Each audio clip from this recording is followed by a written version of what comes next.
کہ ایک بچہ وہ حافظ قرآن بن رہا ہے مگر اس کو علم نہیں کہ وہ پڑھ کے آ رہا ہے، وہ طوطے کی طرح اس چیز کو رٹ تو رہا ہے۔ حضور صلی اللہ علیہ وسلم نے جو قرآن پر نازل ہوا تو انہوں نے حص کر کے نہیں دکھایا بلکہ اس پر عمل کر کے دکھایا۔ علماء اکرام یہ کہتے ہیں کہ آپ استاد کے بغیر قرآن کو انڈرسٹینڈ نہیں کر سکتے۔ اگر قرآن کو اس طرح اوپن کر دیا جائے تو ایک گمراہی کا دروازہ کھلنے کے امکانات ہیں۔ قرآن کو سیلف پیوریفیکیشن کے لیے رکھا ہے اور اس کو سائنٹیفکلی لینس سے نہیں دیا۔ یعنی کچھ لوگ کہتے ہیں کہ دنیا کا جو ہر علم ہے نا، میتھ بھی قرآن میں ہی چھپی ہے۔ ساحل ادیب صاحب بھی اب اس کے صدر بات بتانے کر رہے تھے کہ وہ بہت سے کوئی سر سے دیکھتے وہ کہتا ہے کہ مجھے قرآن سکون نہیں دیتا، مجھے میوزک سکون دیتا ہے۔ کہ جنت کے اندر جو ہے بےہودہ گفتگو سننے کو نہیں ملے۔ اس میں یونیورسٹیز کو دیکھ لیں کہ ڈرگز، حرام ریلیشن شپ، نظام کی خرابی ہے۔ نماز اگر نہیں پڑھی گئی فجر کی تو یہ زیادہ بڑا جرم ہوا ہے، اسکول سے چھٹی چھوٹا جرم ہے۔ دوست ہے، اس کی گرل فرینڈ ہے تو وہ آپ کے اوپر پیئر پریشر کریٹ کرے گا۔ طوطوں کے ساتھ رہو گے طوطا بنو گے، شاہین کے ساتھ رہو گے شاہین بنو گے۔ اگر ایک بندہ ساحل سر کو سن رہا ہے، ایک بندہ یوتھ کلب کو سن رہا ہے، تو کبھی بھی آپ ان کی فریکوینسی میچ نہیں کر سکو گے اگر ان کے مینٹورز میں اتنا زیادہ وہ گیپ آ رہا ہے۔ میں سمجھتا ہوں کہ یوتھ کلب کا پروڈکٹ سب سے اچھا ہے، میچور ہے، بیلنس ہے، جس میں کیا ایک مسلمان کی چیز زیب دیتی ہے کہ وہ ٹو اسٹیٹ سولوشن مانگے؟ میرا خیال ہے کہ جو سوچنے والے ہیں اگر وہ اس طرح کا کوئی فیصلہ کرتے ہیں، فلسطینی سے پوچھ رہے تھے کہ وہ ٹو اسٹیٹ سولوشن چاہتا ہے، آپ تو نہیں نا کہہ سکتے اللہ سارے گناہ معاف کر دے گا تو۔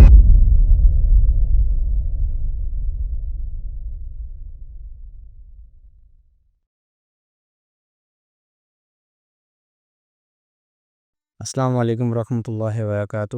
دس me Faisal Imran, I hope آپ خیریت سے ہوں گے۔ Welcome to new brand episode of Faisal Imran podcast, جس میں ہمارے ساتھ سرگودا کے ایک بہت ہی نامور اسپیکر اور قرآن کلب کے CEO بیٹھے ہوئے ہیں۔ السلام علیکم، کیسے ہیں آپ؟ وعلیکم السلام، ٹھیک ٹھاک الحمدللہ۔ کیسا رہا آپ کا سفر؟ اللہ کا شکر، ابھی کو ٹھیک۔ Sorry for all these interruptions. ہم چاہتے تو یہی تھے کہ جتنا جلدی ہو سکے، مگر نہیں، مجھے سوری آپ سے مجھے کرنی چاہیے، میں تھوڑا لیتا ہوں کہ ہدایت کنٹری رہتے ہیں۔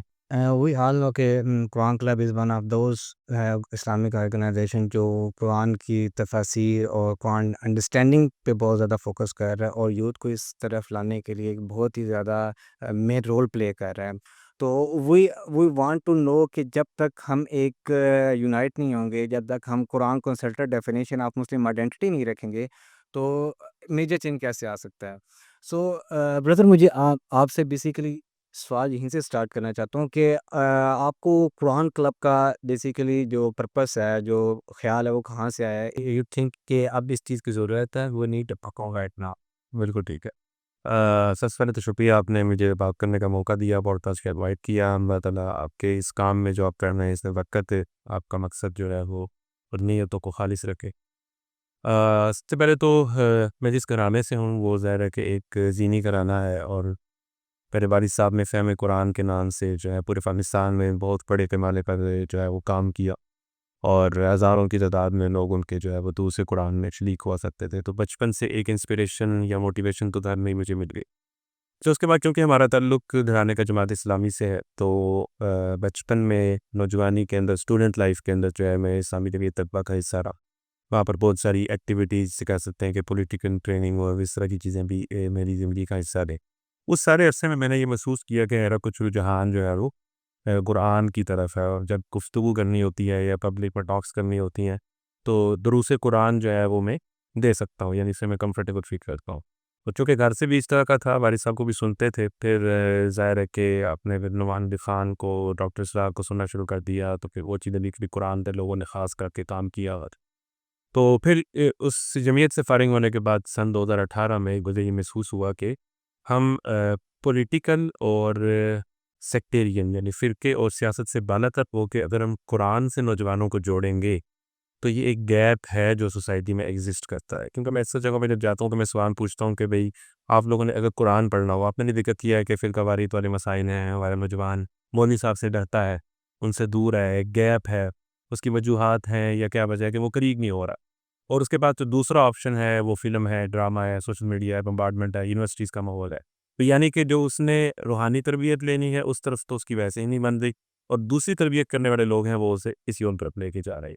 تو ایک گیپ ہے۔ پھر چونکہ مذہبی اور دینی کام کرنے والے ادارے جو ہے ظاہر ہے کسی کے فرقے کو، کسی جماعت کو ریپرزینٹ کرتے ہیں، تو الٹیمیٹلی وہ آپ کو اس کا بھی حصہ بناتے ہیں۔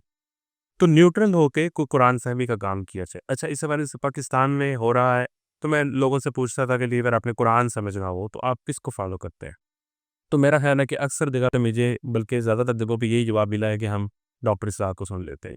یعنی وہ ملک جو لا الہ الا اللہ کے نام پر بنا ہے، اس پہ قرآن فہمی کا یوتھ کے اندر اگر میں کروں اس کو تھوڑا سا، اگر میں پیروی کر لوں یوتھ کے اندر، کوئی بڑے پیمانے پر کوئی ایسا کام ہمیں نظر نہیں آتا. ٹھیک ہے، یوتھ کلب ہے، بہت سارے ادارے ہیں جو مطلب بہت ساری چیزوں پر کام کر رہے ہیں، لیکن خالص قرآن فہمی کا کوئی ادارہ جو بڑے پیمانے پر یوتھ کو کام کر، مجھے ایسا لگا کہ اس کی کمی موجود ہے.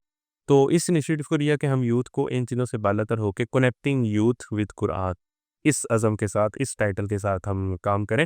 اور جب ہم نے شروع کیا 2019 میں، ہم نے رمضان میں پہلی کلاس کی، تو جو رسپانس تھا وہ ہماری سوچ سے زیادہ تھا. یعنی ہم نے پہلے ایک لوکیشن فائنل کی جہاں پر 70 لوگوں کی جگہ تھی، اور ہم نے ایک پروشر سا واٹس ایپ اسٹیٹس پہ لگا دیا کہ بھئی رمضان میں یہ دورہ قرآن ہوگا، اور وہ 30 دن کا دورہ قرآن ہے. اور پھر وہ مئی کا مہینہ تھا، یعنی اس مہینے گرمی پیک پہ تھی، 2020 کی بات ہے. اب روزہ بھی رکھا ہو، اسٹوڈنٹ بھی ہو بندہ، اس کا 2 بجے تک یونیورسٹی بھی جانا ہو، تو اس کے بعد 2 سے لے کے 4-5 بجے تک کسی قرآن کلاس کا حصہ بننا، وہ بھی اس نوجوانی کے اندر، ایک عجیب سی بات لگتی ہے کہ کیوں روزے کی حالت میں کوئی گرمی میں سننے آئے گا. لیکن آپ حیران ہوں گے کہ سرگودا کے اندر جو ہے وہ اتنی رجسٹریشنز ہوگی کچھ ہی دنوں کے اندر کہ وہ ہمیں جنہیں چینج کرنی پڑی. 70 لوگ تو 70 سے زیادہ وہاں پر آ ہی نہیں سکتے تھے، تو ہم نے میرج ہال بک کرایا. اور اس کے بعد پورا مہینہ، یعنی روزے کی حالت میں 2 سے 5 یہ پیک روزے کا ٹائم ہوتا ہے، زور سے اثر کا. اس میں لڑکیاں جو یونیورسٹی میں، وہ نوجوان جن کو آپ کہتے ہیں کہ یہ بے حیا یوتھ ہے، یہ جو ہے کنسرٹ سے مرتی ہے، اور یہ جناب بدتمیز یوتھ ہے، وہی یوتھ جو ہے وہ کوئی میرا خیال ہے کہ 100-150 کی تعداد میں ریگولر پورا مہینہ اس کلاس کا حصہ بنے. تو وہاں سے میں یہ اندازہ ہوا کہ اگر آپ کوئی اچھا کام کریں، نوجوانوں کے لیول پر آ کے کام کریں، تو ذرا نام ہو تو یہ مٹی مریضہ فیل رہ سکتی ہے. اچھا، جب آپ نے جیسے کہ آپ نے بتایا کہ آپ نے میرج ہال بک کر لیا اور اس طرح کی پوسٹ یا آبسٹیکلس کو آپ کو فیس کرنا پڑا، what was the main challenge جو قرآن کلب کو بینگ سی ای او آپ کو فیس کرنا پڑا، کہ جس نے آپ کی بیس ہلا دیا، یو تھنک کہ اب گیو اپ کر دینا چاہیے؟ ہر بندے کی لائف میں فیز آتا ہے، ہر آرگنائزیشن کی لائف میں یہ فیز آتا ہے کہ اب نہیں میں آگے سروائیو کر سکتا. تو what was the main challenge? اچھا، اس میں میرا تھوڑی کہانی چونکہ مختلف ہے. نارملی جب بھی ہم اسپیکرس کے انٹرویو کرتے ہیں تو ہم پوچھتے ہیں کہ آپ اس طرف کس طرح ہے. تو میری الحمدللہ گمراہی کی طرف میں زندگی میں کبھی بھی نہیں گیا کہ شروع سے ہی مطلب کوئی خرابی والی لائن میں نہیں گیا. بیسیکلی میرا اگلا کویسچن یہ ہاں ہاں، بے مقصدیت والا عنصر زندگی میں نہیں رہا. ہاں ٹھیک ہے، مطلب یہ سوال ضرور رہتا ہے کہ بھئی دین کیا ہے، دین کے متعلق لاجیکل انڈرسٹینڈنگ تو نہیں تھی جو کہ میں سیکھنے سے ہوتی ہے. لیکن یہ ہے کہ الحمدللہ گھر کا ماحول ایسا تھا کہ غلط لائن پہ الحمدللہ نہیں گئے، ٹھیک رہے ہیں، زیادہ خراب نہیں ہو جاتا ہے. ہلکے پھلکے الٹے سیدھے کام تو بندہ آپ کی نوجوانی میں آپ کو پتہ کرتا ہی ہے، لیکن جسے کہتے ہیں کہ خراب راستہ، گمراہی کا راستہ اختیار کرنا، الحمدللہ ایسا نہیں رہا. تو پھر یہ ہے کہ وہ بچپن میں ہی ٹریننگ اور دینی تنظیم ہے، تو وہ چیز تو مسنگ ہے. دوسرا پرابلم ہوتا ہے نارملی جب آپ کوئی کام کو شروع کرتے ہیں، انیشیٹو شروع کرتے ہیں، تو فائنانس کا ایشو ہوتا ہے، پیسے چاہیے ہوتے ہیں اس کام کے لیے. الحمدللہ وہ بھی گھر سے مسئلہ نہیں تھا، سوکھے تھے، تو پیسے والا ایشو بھی زیادہ نہیں آیا. تو یہ جو 2 ایشوز ہیں، یہ تو میری زندگی میں الحمدللہ پہلے سے ہی مائنس تھے، میں سمجھتا ہوں. لیکن کیا یہ 2 ایشوز نہ ہو تو ہر بندہ دین کا کام کرنا شروع کر دیتا ہے؟ نہیں، یہ تو توفیق ہوتی ہے، اللہ تعالیٰ کی طرف سے آپ کا مشن ہوتا ہے، آپ کی سوچ ہوتی ہے، اور کوئی رکاوٹ نہیں آتی، کوئی ہرڈن نہیں آتی. ایسا بھی نہیں ہے، کیونکہ آپ دیکھتے ہیں کہ آپ کی عمر کے لوگ، آپ کے ساتھ کے لوگ بزنس کر رہے ہوتے ہیں، پیسہ کما رہے ہوتے ہیں، دنیا گھوم رہے ہوتے ہیں. آپ کو لگتا ہے یار میں کیوں الف با تا لوگوں کو پڑھا رہا ہوں، اس طرح کی چیزیں تو آتی ہیں نا، وسوسے تو آتے ہیں.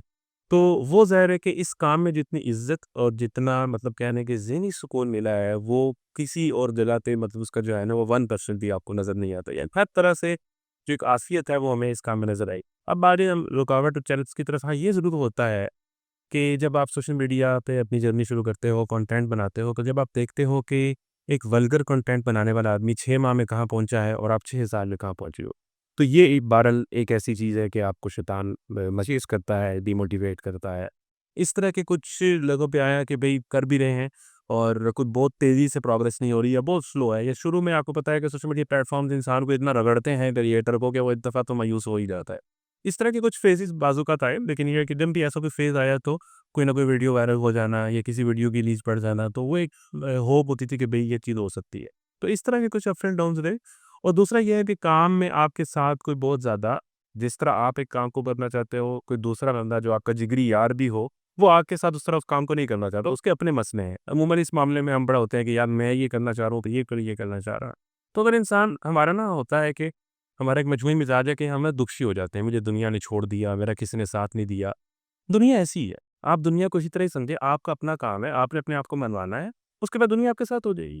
ایسا تو نہیں ہے نا کہ آپ کچھ کرنا چاہیں تو ساری دنیا آدھی کا انتظار کر رہی ہے. تو ہم کچھ چیزوں میں نا بلا وجہ جب ہم کامیاب ہو جاتے ہیں نا، تو ہمارا یہ پریس کے کا مزاج ہے کہ اب میں اپنے دشمنوں سے بدلہ لوں گا جنہوں نے مجھے اکیلا چھوڑا. حضرت یوسف کی اگر آپ کہانی پڑھیں تو جب وہ مصر کے بادشاہ بنے تو انہوں نے اپنے سارے دشمنوں کو کہا کہ آپ میری فیملی ہیں، آپ بھی مصر کے بادشاہ بن. یعنی سکسیس کے بعد کسی سے لڑنا تب نہیں ہوتا، اپنی فیملی کو سکسیس میں شامل کرنا ہوتا ہے. ہمارے یہاں ہوتا ہے کہ ہم واٹس ایپ اسٹیٹس رشتے داروں کو ساڑنے کے لیے لگاتے ہیں، ٹھیک ہے، یہ کوئی طریقہ کار نہیں ہے. قرآن کی کہانی میں بہت ساری گائیڈنس ہے، تو ایسا کوئی چیلنج بہت زیادہ فیس نہیں آیا.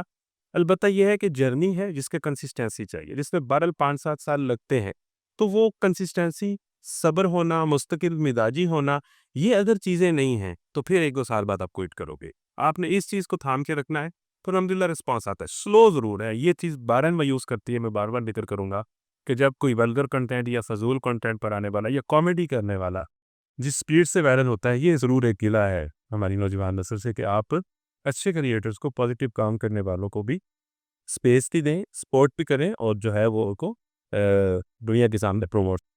آپ نے کنسسٹنسی کی بات کی، مستقل مزاجی کی، تو what was the fundamental part جو آپ نے رول پلے کیا کہ آپ کو اب یہ چیز کنسسٹنسی رکھنے کے لیے بیسیکلی آپ کو یہ پش کر رہی تھی کہ نہیں، بیک اپ نہیں ہونا، بیک اپ نہیں ہونا؟ کیا چیز تھی جس نے آپ کا صبر اتنا زیادہ وہ پمپ کر کے رکھا تھا؟ اچھا، اس میں میرا یہ خیال ہے کہ قرآن سے کنیکشن ہی اس چیز کا جواب ہے. یعنی جب آپ قرآن سے کنیکٹ ہوتے ہو تو آپ حضرت موسیٰ کی کہانی پڑھتے ہو، اس میں آپ کو نظر آتا ہے کہ حضرت موسیٰ کو مصر سے نکال دیا گیا اور وہ مدین میں چلے گئے، اور وہ اللہ تعالیٰ سے کہہ رہے ہیں جی ربی انی لما انزلت الی من خیر فقیر. یار میرے پاس تو کچھ بھی نہیں ہے، تو مجھے کچھ بھی دے، میں اس کا محتاج ہوں. یعنی اس ٹائم میرے پاس نہ ڈگری ہے، نہ جاب ہے، نہ پیسہ ہے، مطلب بالکل میں اکیلا ہوں، نہ پیچھے کوئی فیملی ہے، بلکہ جس ملک میں رہتا تھا میں وہاں سے بھی قتل کے الزام میں نہیں کچھ ہوں. تو پھر وہ جو اس موقع کے اوپر غلط راستہ اختیار نہ کرنا اور پینک نہ کرنا جو ہے نا، وہ تھوڑی سی کیفیت ہوتی ہے. اس کے بعد اگلی دم میں دیکھیں کہ حضرت موسیٰ کی شادی بھی ہوتی ہے، حضرت شعیب کے کرنے پناہ بھی ملتی ہے، انہیں جاب بھی ملتی ہے، سارا کچھ ہوتا ہے. تو یہ معاملات اللہ کر رہا ہوتا ہے. آپ حضور کی کہانی پڑھیں تو اس میں غار ہیرا آتا ہے، اس میں غار سور آتا ہے کہ جہاں پر وہ اکیلے ہو جاتے ہیں، پھر وہ کہہ رہے ہوتے ہیں کہ لا تحزن ان اللہ معنا. تو اس کے بعد پھر یعنی یہ فیزز ہیں، یعنی جو انبیاء کی یا دین کے راستے چلنے والوں پہ یا صراط مستقیم میں جو لوگ چلیں ان کی زندگی میں یہ آتے ہیں. تو انہوں نے جب اتنا کچھ دیکھا ہے تو ہم نے کیا دیکھا ہے؟ ہم ایسیوں میں رہنے والے لوگ، گاڑیاں ہمارے پاس ہیں، مطلب ہم بہت جلدی کہہ دیتے ہیں کہ میں نے بہت اسٹرگل کی یا میں نے بہت آزمائشیں جینی. آج وہی بات رہی، پچھلے دور کے جو بادشاہ تھے، آج کے دور کی ایک لے مین کی زندگی اس سے بہتر. یعنی ان کو تو وہ پکیوں سے ہوا مل رہی ہوتی تھی، آج کے دور کا ایک لے مین ایسی چلا کے بیٹھا ہوا.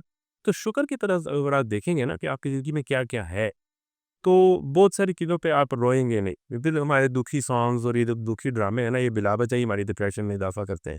ہوپ فل رہنا چاہیے. ہمارے قرآن کا آغاز الحمدللہ رب العالمین سے ہوتا ہے. الحمدللہ ہوپ کے الفاظ ہے، پازیٹیوٹی کے الفاظ ہے، امید کے الفاظ ہے. مسلمان کیسے ڈپریشن میں جا سکتا ہے جس کا خدا، جس کا ایک اللہ ہے؟ تو اس کو تو نہیں جانا چاہیے. تو میرا خیال ہے کہ بالکل وہی حضرت یوسف کی کہانی ہے کہ جب وہ آخر میں جب ان کو مصر کے بادشاہ بنے، ان کا گھر آ گیا اور سارے لوگ سجدے میں گر گئے، تو یوسف نے جو بات کی نا وہ پازیٹیوٹی ہے. انہوں نے کہا کہ اللہ کا شکر جس نے مجھے قید خانے سے نکالا. یہ نہیں کہا کہ جس نے مجھے قید خانے میں ڈالا، یعنی وہ بھی ڈالا والا بھی اللہ ہی تھا، کنویں میں ڈالنے والا بھی تو اللہ کا نہیں تھا. لیکن پازیٹیوٹی اور زندگی کے اچھے نمات کو یاد کرنا، یہ بڑی اہم بات ہے. شکر نبا کرتے ہو، لئن شکرتم لازیدنکم، تو اللہ تعالیٰ آپ کو اور دیتا ہے. تو میرا خیال ہے کہ اس اپروچ کے ساتھ اگر ہم آج کا نوجوان اگر اس اپروچ کے ساتھ چلے، میرے خیال ہے زندگی کے آدھے سے زیادہ مسئلے حل ہو سکتے ہیں. اگر آل اوور دا ورلڈ بات کی جائے تو بہت سے ایسے بچے ہیں، مسلمان بچے ہیں جو مدارس کے اندر، مساجد کے اندر قرآن کی ایجوکیشن حاصل کر رہے ہیں اور قرآن کو انڈرسٹینڈ کرنے کے لیے اپنے فل پوٹینشیل دے رہے ہیں. مگر آن دا ادر ہینڈ ایک مسلمان کے اندر یہ بھی کریٹیکل لینس سے دیکھا جائے تو سوال آتا ہے، ایک چیز کو آپ یاد کر رہے ہو، آپ کو اس کا علم نہیں ہے کہ اس میں آ کیا رہا ہے.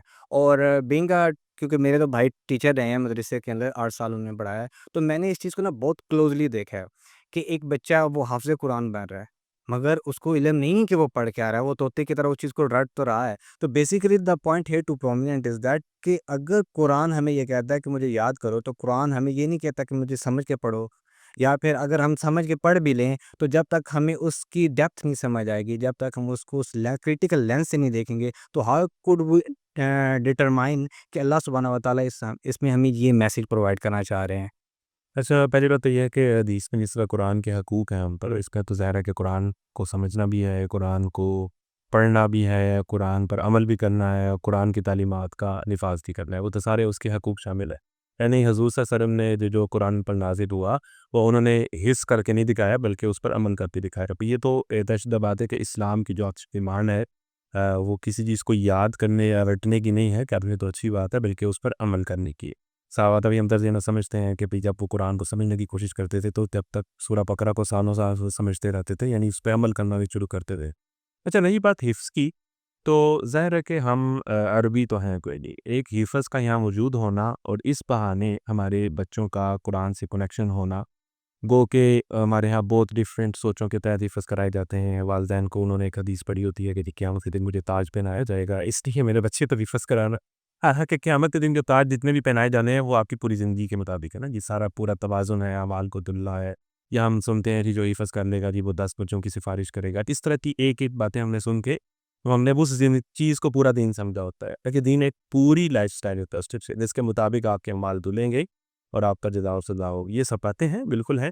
اچھا پھر حدیث میں جتنے بھی الفاظ ہیں وہ کبھی بھی جب بھی حفظ قرآن کی فضیلت والی ہوئی ہے تو وہ صاحب قرآن کے الفاظ آپ کو نظر آتے ہیں، اس طرح کے الفاظ ہوتی ہے وہ جو قرآن جس کی عملی تصویر ہو، جس طرح حضرت عائشہ سے پوچھا گیا نا کہ آپ نبی کے سلوک کے خلاف پتہ ہے، تو انہوں نے فرمایا کہ آپ نے قرآن نہیں پڑھا، آپ تو حضور تو چلتا پھرتا قرآن تھے، آپ کے اخلاق تو قرآن تھے، یعنی قرآن جو تھا وہ حضور اس کی مجسم تصویر ہے تو وہ حضور تھے، تو انہوں نے تو اپنے رول ماڈل دکھایا ہے کہ بھئی یہ قرآن ہے اور یہ اس کی عملی تصویر تو ہے وہ آپ کے سامنے ظہور ہے۔ اچھا حفظ کا موجود ہونا یہ ایک نعمت ہے کہ قرآن پڑھا جاتا ہے، قرآن پڑھنے کے آداب آتے ہیں، تجوید سکھائی جاتی ہے، بچے جب حفظ کرتے ہیں تو بہرحال ان کی ایک جو فلوئنسی ہے وہ بڑھ جاتی ہے، ان کا حافظہ بڑھ جاتا ہے، یہ ساری چیزیں پازیٹیو ہیں۔ مثال کے طور پر ہم بچپن میں ہمیں اسماء الحسنی یاد کرا دیے گئے، قومی ترانہ یاد کرا دیا گیا، اقبال کے کچھ شعر یاد کرا دیے گئے، ہمیں ان کی الف بے بھی سمجھ نہیں آ رہی ہوتی تھی کہ ہم کیا کہہ رہے ہیں، لیکن جب بڑے ہوئے تو ہم شکر کرتے ہیں کہ ہمیں وہ شعر یاد ہے، ٹھیک ہے، اب ہمیں سمجھ آتے ہیں۔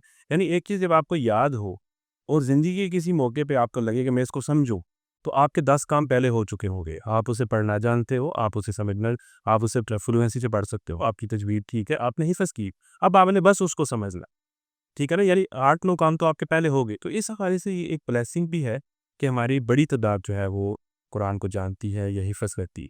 کل کو اگر کوئی بندہ اٹھے، کوئی میرے جیسا آپ جیسا کہ بندہ اٹھے جو ایک کیمپین چلا دے کہ ہمیں فہم قرآن کی طرف آنا ہے، تو اس کے 5 سٹیپس تو پہلے پورے ہو چکے ہیں، اب اس نے صرف قرآن یہ اس طرح سے جگہ ڈیز شروع ہو چکی ہے، تو یہ اس حوالے سے ایک بلیسنگ بھی ہے۔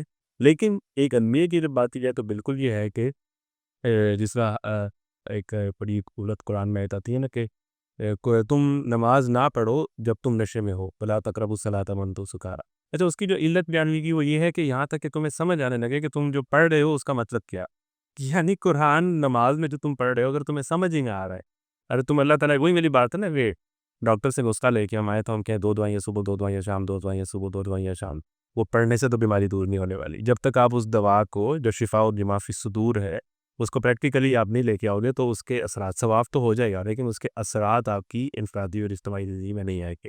تو ہم یہی کہیں گے کہ یہ بہت اچھا ہے، لیکن آپ اس میں سے 2 سٹیپس مزید آگے چلے جائیں، ہمارے جو مدارس ہیں جو لوگ، اور اب ٹرینڈ شروع بھی ہو گیا ہے کہ جب بچے کو حفظ کرائیں تو اس کو وہی قرآن سمجھ بھی آتا ہو، اور بہت سارے لوگ مؤلف القرآن والے اور کتنے ہی ایسے لوگ ہیں جو اس طرح کی چیزیں شروع کر چکے ہیں الحمدللہ پاکستان میں کہ بڑی آسانی سے بچہ قرآن کا ترجمہ سمجھ سکتا ہے۔ تو میرا خیال ہے کہ پھر مدارس اور اسلامی اسکول جو حفظ کراتے ہیں اگر کچھ نئے ٹرینڈز اور انوویشنز لے آئیں تو یہ 5-6 چیزیں جو آپ آلریڈی کرنی ہیں یہ آپ کو بہت بوسٹ دے سکتی ہوں جی۔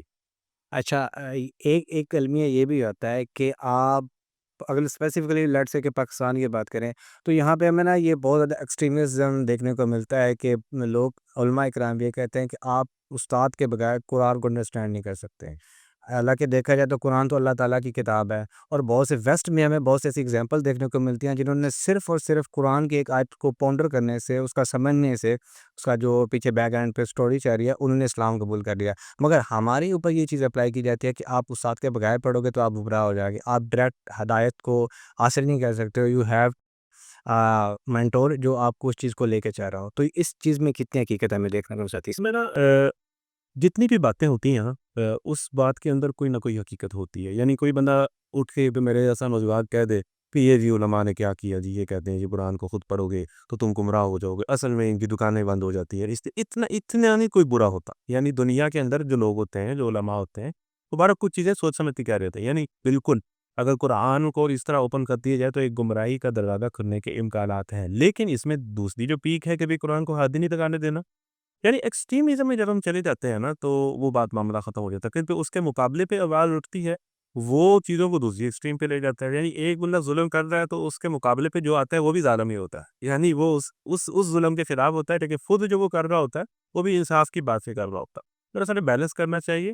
بالکل اگر آپ قرآن کو استاد کے بغیر یا علماء کے بغیر یا پریکٹیکل گائیڈنس کے بغیر پڑھو گے تو آپ کو بہت ساری چیزیں سمجھ نہیں آئے گی. اچھا، جن مثالیں آپ بیسٹ سے دیتے ہیں وہ کچھ سائنسدان ہوں گے، وہ کچھ ایسے لوگ ہوں گے کہ جنہوں نے بہت دنیا دیکھی، بہت چیزیں ایکسپلور کی، ان کی ذہن سطح بہت اوپر ہے.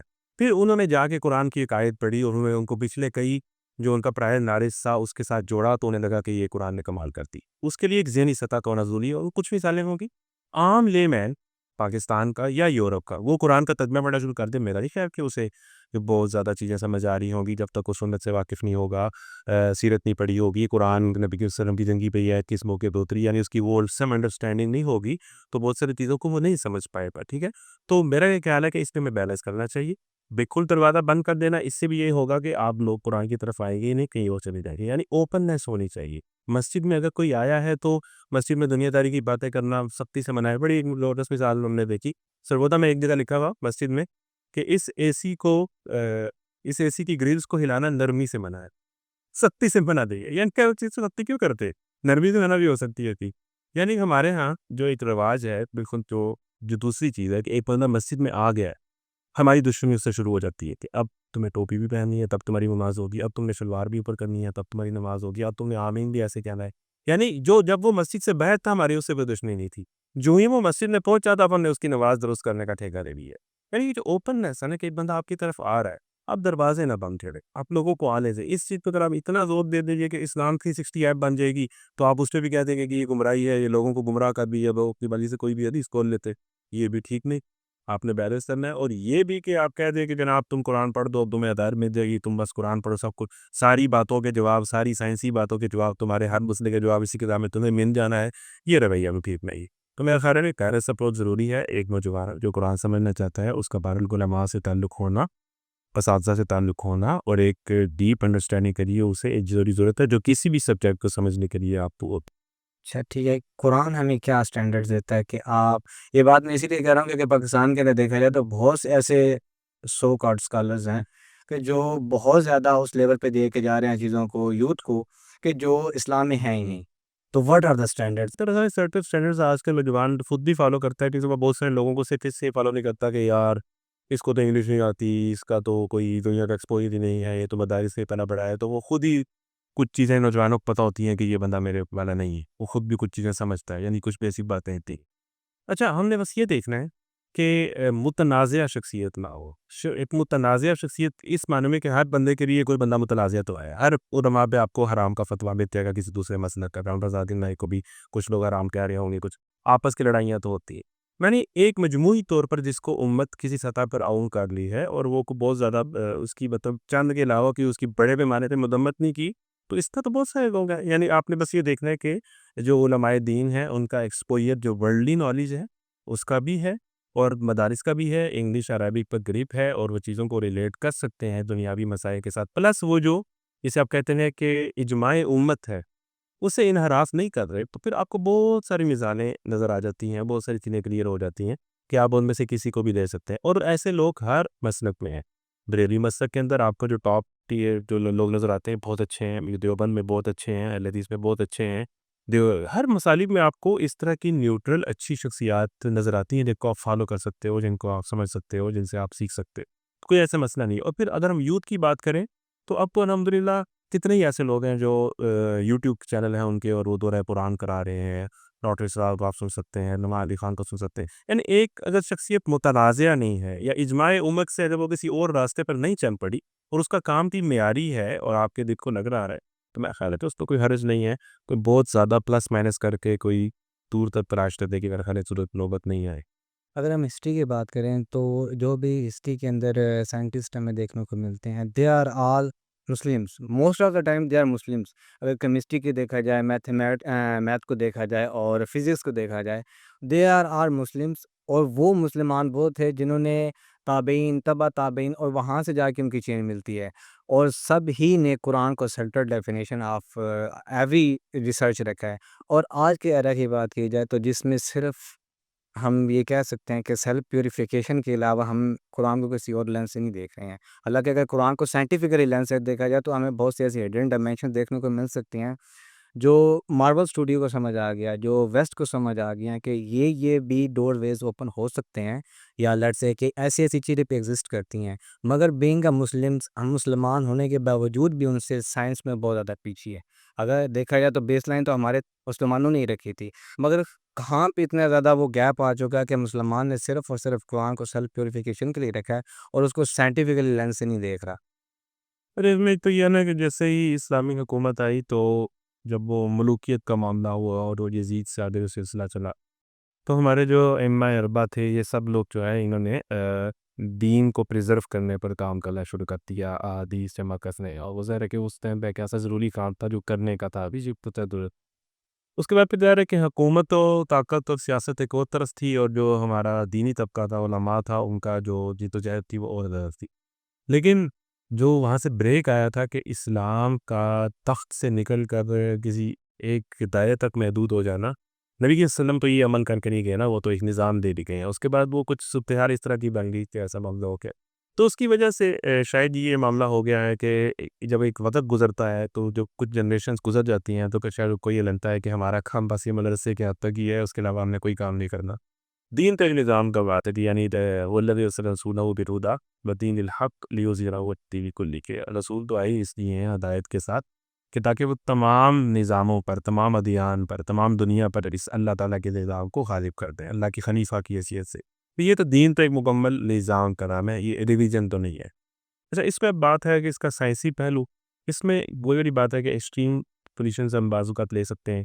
یعنی کچھ لوگ کہتے ہیں کہ دنیا کا جو ہر علم ہے نا, میتھ بھی قرآن میں ہی چھپی ہے, اور یہ بھی قرآن میں ہی چھپا ہے, یہ بھی قرآن سے ہی نکل آئے گی, لاز اور یہ وہ متعلق کیا تھے وہ نکال رکھتے. قرآن کا جو اپنے متعلق دعویٰ ہے وہ یہ ہے کہ وہ ہدایت کی کتاب, اس سے ہدایت ہی ملے گی, کچھ اور لینے آؤ گے تو ہو سکتا ہے گمراہ ہو جو.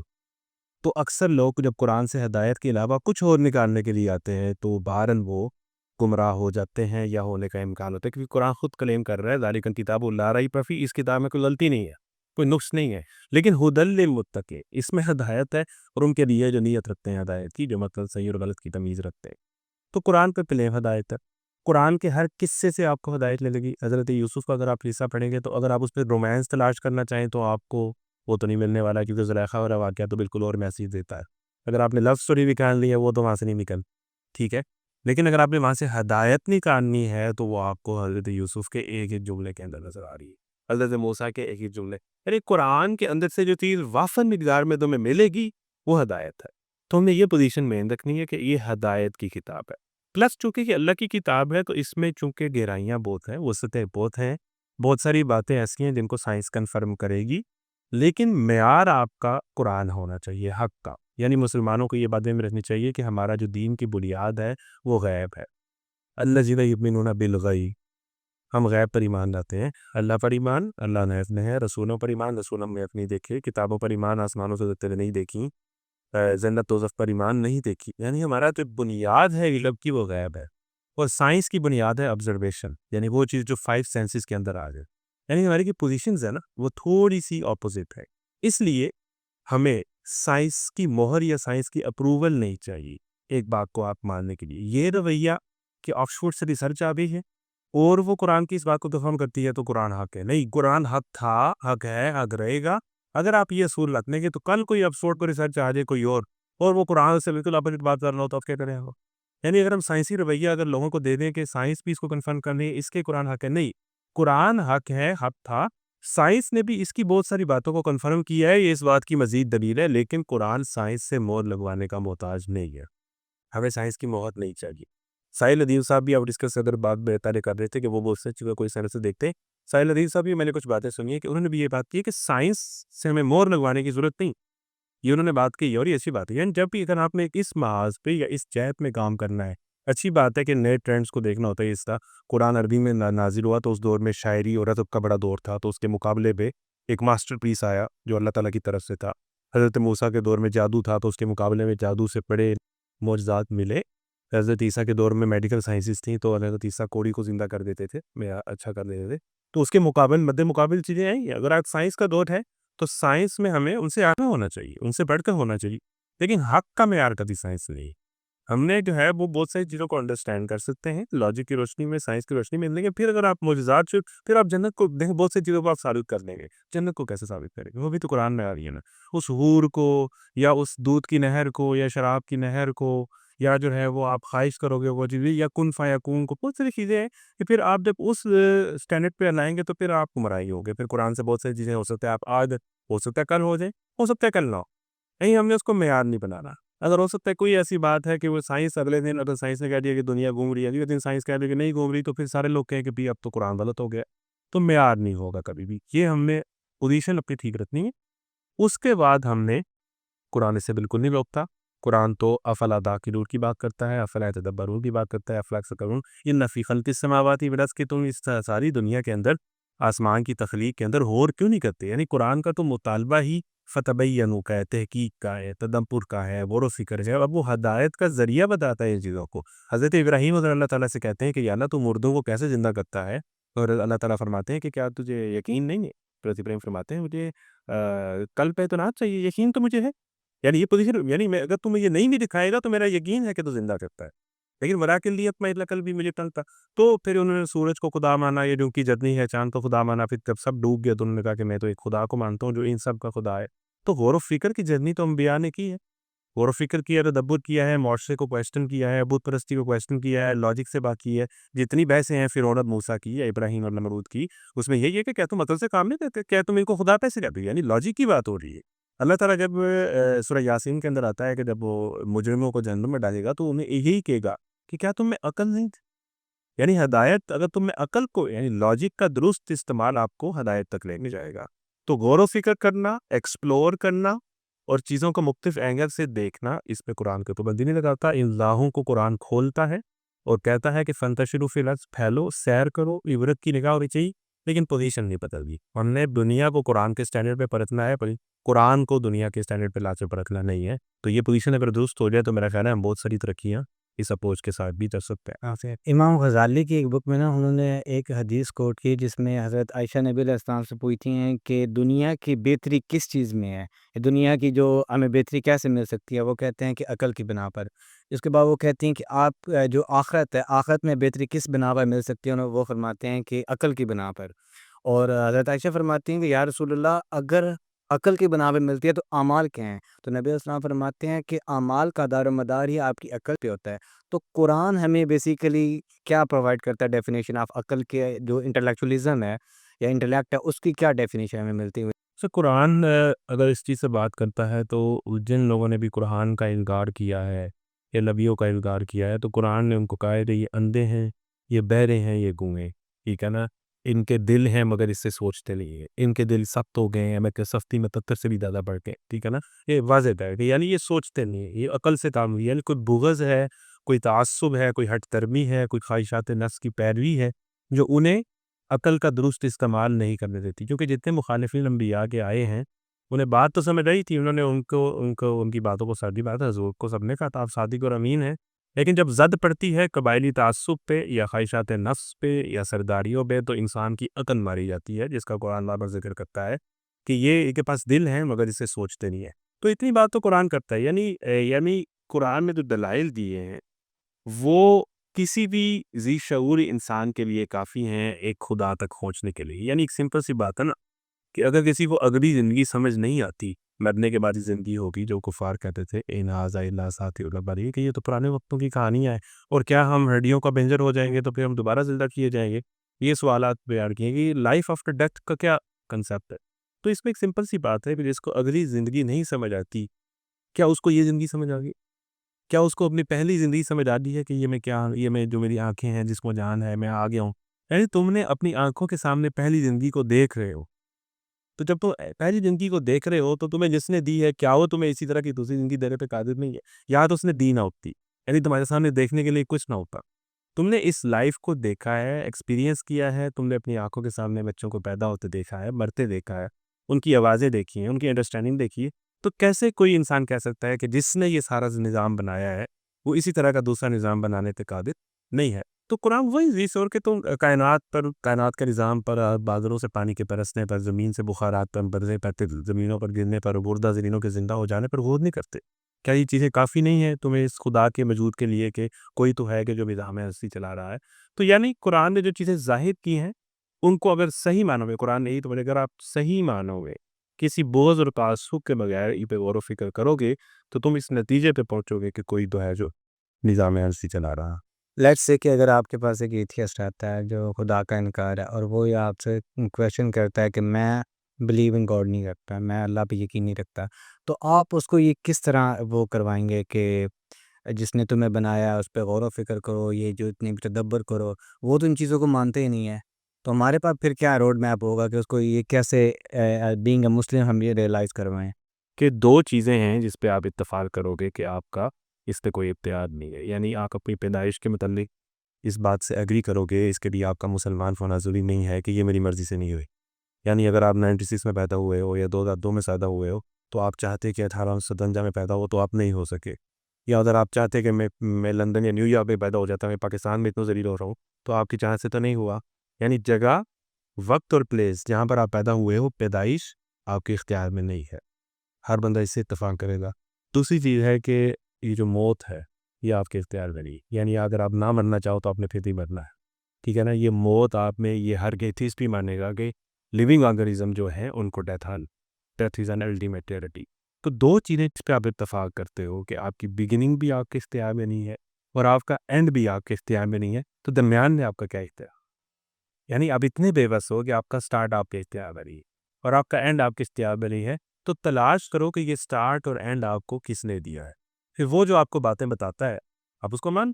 ادروائز چونکہ اگر آپ کی باتیں مجھے ساری سمجھ آتی ہیں، اگر آپ نے مرنا نہ ہوتا، اگر آپ کو موت نہ آتی تو آپ جو مرضی کرتے، میرا آپ سے کوئی معاملہ نہیں تھا۔ لیکن پرابلم یہ ہے کہ آپ کے والد صاحب، آپ کے دادا بھی جا چکے، آپ کے پردادا جا چکے ہیں، تو جو آیا تھا وہ گیا کیوں؟ اور جب وہ گیا ہے تو پھر وہ آیا کیوں تھا؟ اس سوال ہے نا کہ وائی بی آ کیٹ۔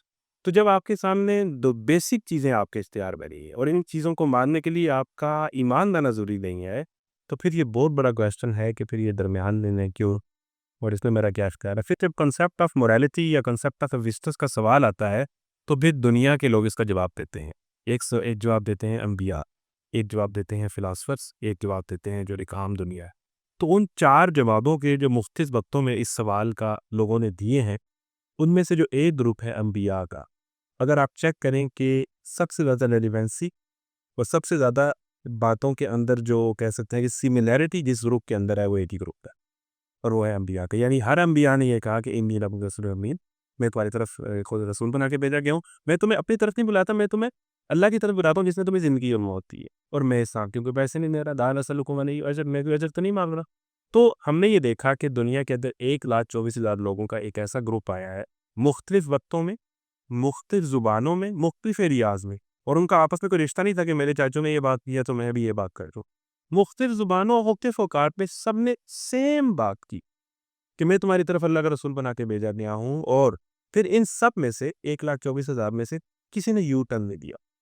اس بات پہ وہ ایسے قائم ہوئے، اس کے پیسے بھی نہیں تھے مردے، معاشروں سے نکال دیا گیا، شہروں سے نکال دیا گیا، ذبح کر دیے گئے، قتل کر دیے گئے، لیکن ان میں سے ایک نے بھی یو ٹرن نہیں کی۔ دوسری سائڈ پہ آپ آ جائیں، دنیا کے نظریات پر جتنے لوگ تھے، کسی کو دبا پڑا وہ سائڈ کے ہو گیا۔ یعنی اس لیول کی کنسسٹنسی اور اس لیول کی کمٹمنٹ آپ کو دنیا کے اندر کسی اور گروپ میں نظر نہیں آئے گی جو خدا کے وجود کے اس فلسفے کے علاوہ کسی اور فلسفے کا قائل ہے۔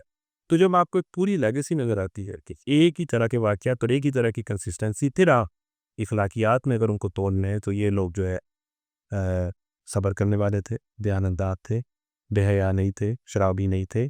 چنے شراب کو اگر ویسٹ والے برا نہیں کہتے تو ظلم کو تو برا کہتے ہیں، ریپ کو تو برا کہتے ہیں۔ یعنی ان 1,24,000 میں جن چیزوں کو آپ غلط کہتے ہو، زیادتی کہتے ہو، وہ MLA تھے۔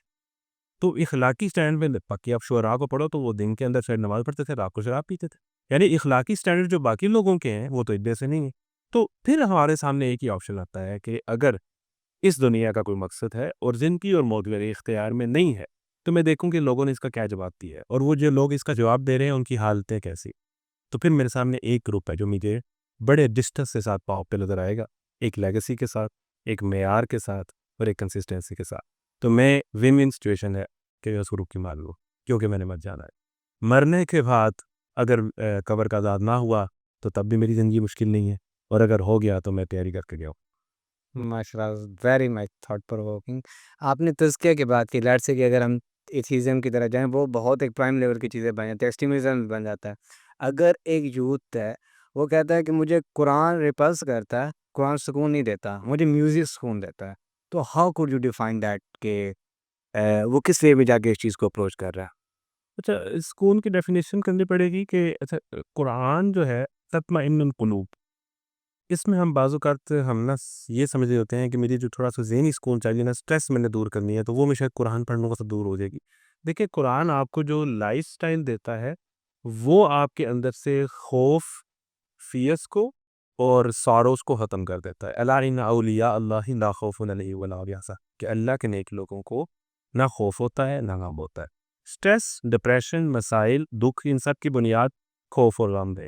یعنی مستقبل میں کوئی چیز ہو جائے گی اس کا خوف ہے، ماضی میں جو چیزیں آپ کے ساتھ ہو چکی ہیں ان کا غم ہے. قرآن اور اللہ سے تعلق جو ہے آپ کو ان دونوں چیزوں سے آزاد کر دیتا ہے. اس کا مطلب یہ نہیں ہے کہ آپ کی زندگی میں کوئی فیئر نہیں ہوتا، عزمہ عذاب ہوتی ہے، وہ بلغت القلوب الحناجر، کلیجے منہ کو آ رہے، کیفیات نہیں ہوتی، لیکن بندہ مومن ان دو چیزوں سے آزاد ہو جاتا ہے، یہ اس پر حاوی نہیں ہوتی، کیونکہ اس کا مقصد کلیئر ہوتا ہے کہ اس راستے میں جو خوف آئیں گے، مومن دونوں حالتوں میں جو ہے وہ اس کے درجے بند ہوتے ہیں، صبر کرتا ہے، نیکی پر درجہ پاتا ہے، اور جو ہے وہ شکر کرتا ہے کہ درجہ پاتا ہے. تو اطمینان کی ہم میں سمجھی گئی نا کہ میں نے کوئی ذہنی سکون، جو ڈوپامین جسے ہم کہتے ہیں کہ وہ مس ڈیڈ، وہ اطمینان نہیں.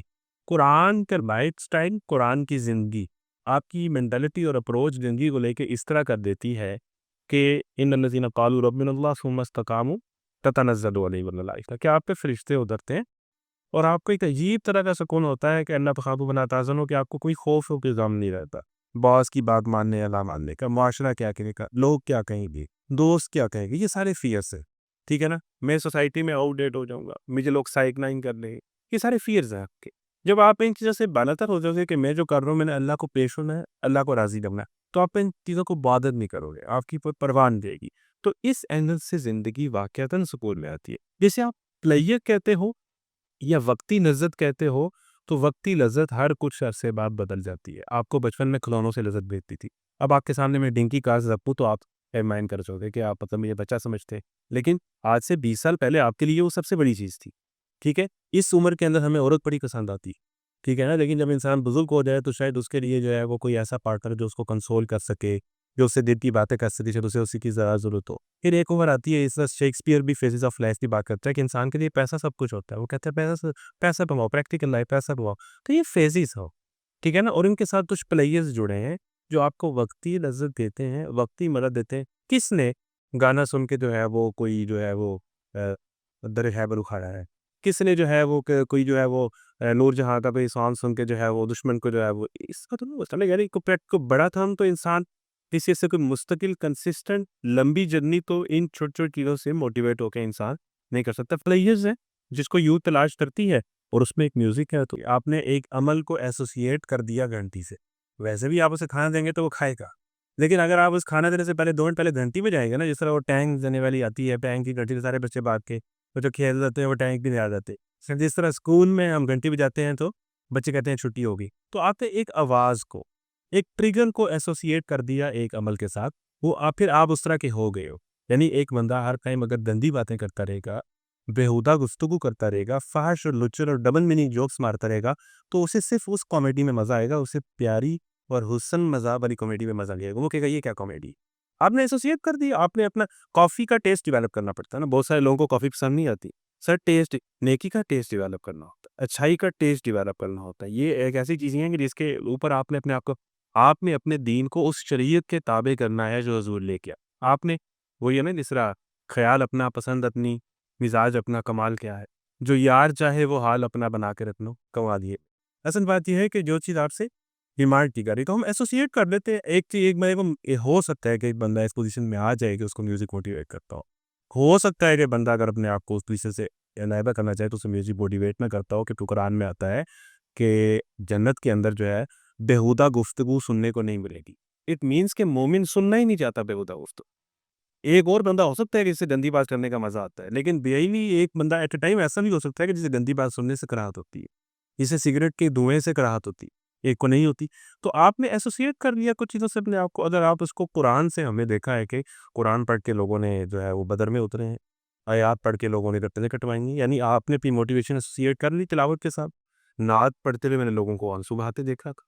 یعنی آپ ایسوسیٹ کرتے ہو میوزک سے، کر لو. ویسا نہیں ہے کہ نہیں ہوگا، بالکل ہوگا. آپ موٹیویٹ ہوگے، آپ اٹھو گے، آپ ڈانس کرو گے، آپ سب کچھ کرو گے. لیکن آپ اس چیز کو کسی اور چیز سے بھی ایسوسیٹ کر سکتے ہو، تو کسی پاک پکیزہ چیز سے کر. ادروائز آپ کا جو فیلڈ ہے وہ ایجوکیشن ہے، تو لیٹس بگن ٹو دس وے کہ وٹ ڈو یو تھنک کہ اگر ہم ایجوکیشن سسٹم کے، پاکستانی ایجوکیشن سسٹم کی بات کریں، اس میں یونیورسٹیز کو دیکھ لیں کہ ڈرگز، حرام ریلیشن شپ اینڈ بہت سی ایسی ان ایتھیکل وے میں جا کے چیزوں کو کیا جا رہا ہے، ایکٹیویٹیز پرفارم کی جا رہی ہے جس کا ہمیں اسلام میں کیا ایک بیسک جو ہیومن رائٹس ہے وہ بھی اس چیز کو الاؤ نہیں کرتے ہیں. اگر ڈرگس کی بات کر لیں تو ہر یونیورسٹیز میں آپ کو کوئی نہ کوئی ایسا بات ضرور دیکھنے کو ملے گی. حرام ریلیشن شپ کی بات کریں تو آپ اس چیز کو کس لینس سے دیکھتے ہیں کہ یہ نظام کی خرابی ہے، یہ پیرنٹس جو ہیں ان کی پیرنٹنگ فالٹی ہو چکی ہے، یہ استاد جو ہیں وہ اتنے زیادہ کمپیٹنٹ نہیں ہیں کہ وہ بچوں کو اس وے میں جا کے ٹیچ کر سکیں، یا خود یہ یوتھ اپنے آپ کو ڈسٹرکٹیو وے میں جا کے وہ لے کے جا رہا ہے؟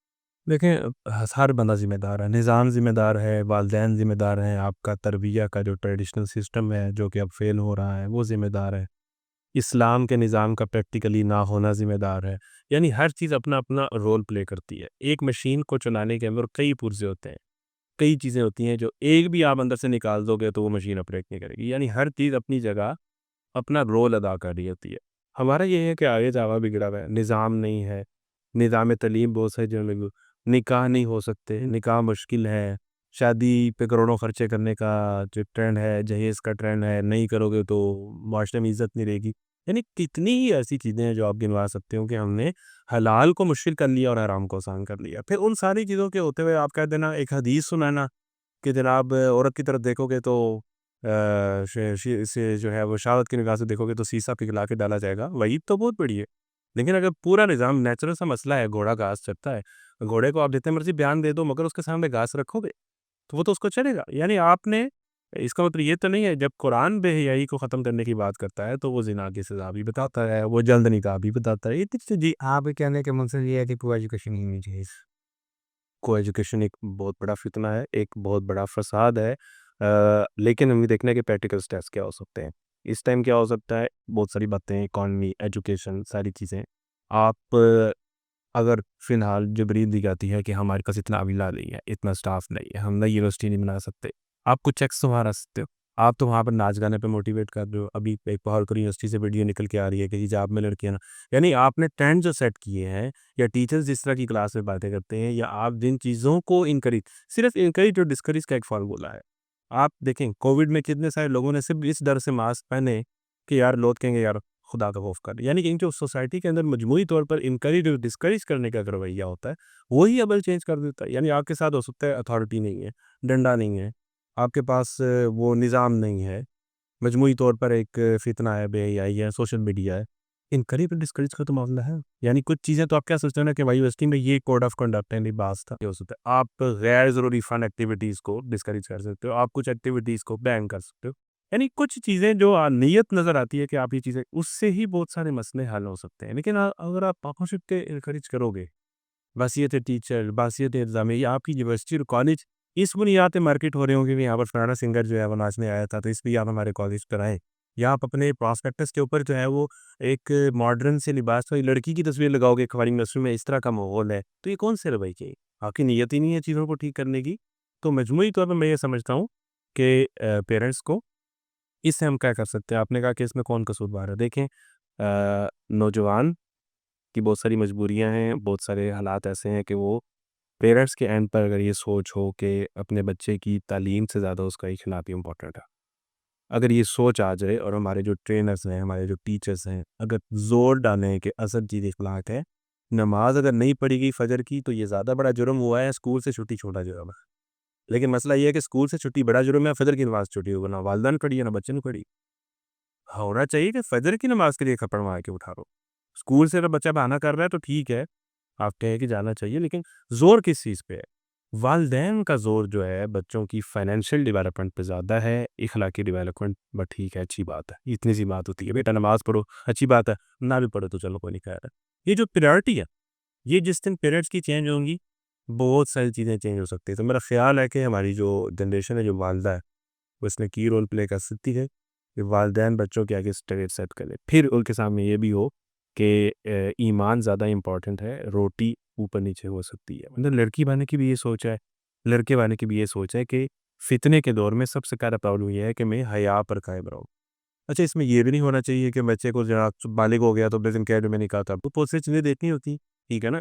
آپ کا امتحان ہے، آپ نے 12 سے اگر آپ اس طرح اتنے ہی ڈیسپریٹ ہو تو پھر ہو سکتا ہے کہ آپ شادی کے بعد بھی کسی اور لڑکی کے ساتھ پھر رہے ہو۔ تو بہرحال آپ نے امتحان دینا ہے نا اس دنیا میں، آپ نے بے حیائی کے دور میں ہی بے حیائی سے بچنا ہے۔ حضرت یوسف نے مصر کے بے حیائی کے دور میں مصر کی عورتوں کے جس طرح کے اطلاق تھے اس میں بچ کے دکھایا۔ یعنی یہ بہانہ نہیں ہے کہ حالات بڑے گندے ہو گئے ہیں، سوشل میڈیا میں بڑا گند ہے تو میں بھی گندا ہوں، یا وہ عورت بے پردہ ہے تو میں تو دیکھوں گا اس کو۔ نظر کی حفاظت کا حکم تو آپ پر لگے گا اگر وہ ننگی ہو کے بھی آ گئی۔ تو کہنے کا مطلب یہ ہے کہ امتحان تو ہے، چیلنج تو ہے، آزمائش تو ہے، وہ تو آپ نے کرنا ہے، لیکن یہ ہے کہ زبردستی اس کو امتحان میں ڈال دینا، اس کے لیے جو حلال راستے ہیں ان کو بند کر دینا، یہ رویہ ٹھیک نہیں ہے۔ میں سمجھتا ہوں کہ پیرنٹس ان کی جو سوچ بدل جائے اولاد کی تربیت اور پریارٹیز پر، تو بہت ساری چیزیں جو ہے وہ بہتر ہو سکتی۔ آپ نے اسٹینڈرڈس کی بات کی ہے، تو how to raise standards of education system کے کون سے ایسے پلرز ہیں؟ لیٹس سے کہ اگر ہم سلیبس کی بات کر لیں تو ابھی تک ہمیں یہ دیکھنے کو نہیں ملا کہ سینٹر ڈیفینیشن جو ہے وہ اسلام کو رکھا جائے۔ اسلام تو بہت دور کی چیز آ جاتی ہے، جو بیسک آپ نے morality کی بات کیا، مجھے تو یہ لگتا ہے کہ ڈیتھ آف morality ہمارے ایجوکیشن سسٹم سے ہی نکل کے آ رہی ہے، کیونکہ ان فیوچر جا کے یہی لوگ جو ہیں وہ بڑے بڑے اس چیز پہ جو دیکھے جائیں گے، اور جب ایسے لوگوں کو ہم کسی ایسی سپریورٹی والی چیز پہ لے کے چلے جاتے ہیں تو پھر وہ اور زیادہ ڈسٹرکٹیو لیول پہ جا کے چیزوں کو پرفارم کرتے ہیں، مس یوز آف پاور کرتے ہیں۔ تو how to raise standards, syllabus ہم کس طرح چینج کریں، ہم پیرنٹنگ کو کس طرح وہ آگے لے کے چلیں، اور استاد کا مین رول آئی تھنک ہوتا ہے کہ اس چیز کے اندر، کیونکہ اس کے پاس ساری ایک کی ہوتی ہے کہ وہ اپنے بچے کو کس طرح جا کے چینلائز کر رہا کی باتیں کر لیں، اگر آپ کہے گا خود وہ چیز نہیں ہے تو وہ بچے میں نہیں آئے گی۔ یعنی آپ صبح مولانا طارق جمیل صاحب کا بیان چلا دیں یا فجر ٹائم آپ کے گھر میں تلاوت اور ترجمہ قرآن کا لگا ہوتا ہے اونچی آواز سے، لیکن آپ کے والد اور والدہ میں وہ اسلامی اخلاق نہیں ہے، وہ آپس میں لڑ رہے ہیں، والدہ سسرال کی غیبت کر رہی ہے اور وہ بچوں کے سامنے ہو رہا ہے، گالم گلوچ ہو رہی ہے، تو آپ کیسے ایکسپیکٹ کرتے ہیں کہ بچے جو دیکھیں گے وہ ان کی زندگی میں نہیں آئے گا؟ یعنی ہم سننے سے زیادہ ان چیزوں پر عمل کرتے ہیں جو سوسائٹی میں ہو رہا ہو، جو ہماری آنکھیں دیکھ رہی ہیں۔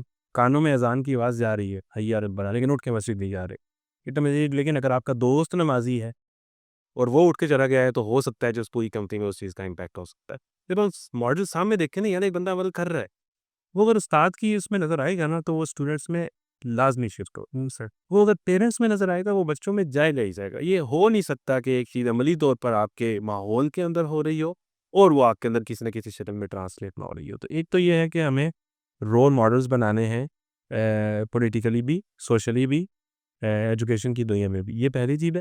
دوسرا یہ ہے کہ آپ نے بات کی کہ مرحلہ کی بالکل سلیبس کے اندر، کریکولم کے اندر اس کائنات کا جو مقصد ہے نا، کریشن آف جو یونیورس ہے، اس کا مقصد اللہ تعالیٰ نے مادی نہیں بتایا، اخلاقی بتایا ہے۔ الذی خلق الموت والحیات لیبلوکم ایکم احسن عملا، میں نے زندگی اور موت بنائی اس لیے کہ میں دیکھوں کہ اچھے اعمال ہوتا ہے، یعنی مورل پرپز ہے۔